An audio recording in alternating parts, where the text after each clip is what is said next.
नागपूर हिंसाचार प्रकरणात आतापर्यंत 8 आरोपींना न्यायालयात हजर केलं। 4 आरोपींना 14 दिवसांची न्यायालयीन कोठडी तर इतर 4 आरोपींना 23 मार्चपर्यंत पोलीस कोठडी। मुख्य आरोपींपैकी एक फहीम खानला वैद्यकीय आधारावर न्यायालयीन कोठडी। नागपूर हिंसाचार प्रकरणातील मुख्य आरोपी फहीम खानचा जामिनासाठी सत्र न्यायालयात अर्ज। सर्व आरोप खोटे असल्याने जामिनावर मुक्तता करण्यात यावी, अर्जातून केली मागणी।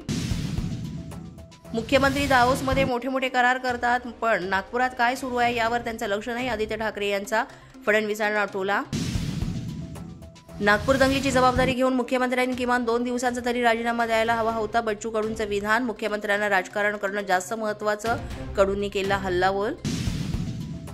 औरंगजेबाची कबर काँग्रेसने बांधलेली नाही, त्यामुळे औरंगजेबाच्या कबरीवरून काँग्रेसवर टीका। अनाठायी कबरीबाबतच्या राजकारणावर हर्षवर्धन सपकाळ यांची प्रतिक्रिया। औरंगजेबावर त्याची राजधानी सोडून राहण्याची वेळ मराठ्यांनी आणली, त्यामुळे त्याची कबर असणं गरजेचं। मराठ्यांच्या पराक्रमाचा स्मारक म्हणून त्याच्याकडे पाहिलं पाहिजे, त्याचं उदात्तीकरण करू नये। ज्येष्ठ साहित्यिक सदानंद मोरे यांचं विधान। नंदुरबारच्या मांडवी खुर्द जिल्हा परिषद शाळेत विद्यार्थी जीव धोक्यात घालून घेत आहेत शिक्षण। वर्गखोल्या जीर्ण झाल्या तरी भरवले जात आहेत वर्ग। प्रेमविवाहानंतर माहेरी निघून गेलेल्या पत्नीचं पतीनेच मित्रांच्या पद्धतीनं केलं अपहरण। पत्नीच्या आईला मारहाण करून 4 चाकीतून पत्नीचं केलं अपहरण। नाशिकच्या सिन्नर तालुक्यातील घटना।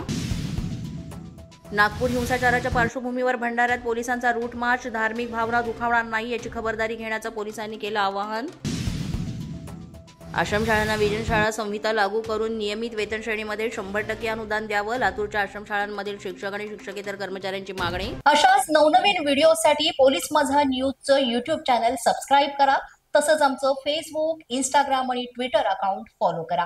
अधिक माहितीसाठी आमच्या www.polismazhanews.com या वेबसाईटला भेट द्या।